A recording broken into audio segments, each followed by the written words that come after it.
اي والله اليوم اريدكم تسوون لنا سحوركم بشاري وليد وحمودي. مو ما تقعدون على الفراش وانا تخلوني نايم. ان شاء الله ماشي.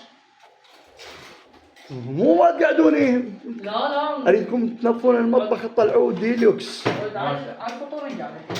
انا هروح انام يلا على الفطور وارجع لكم. مو تعوفوني. لا هيك اريدكم هيك ترند وليد.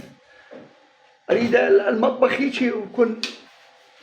اي عافيه اجلف عافيه بحمودي. والله تاخذك ما تخسر. والله تاخذ حمودي وليد ما تخسر. اي والله. شلون ينظفون؟ يما شلون ينظفون يما. اجلف بعد ابوك. قلت تريدهم؟ ايه ما اوصيكم.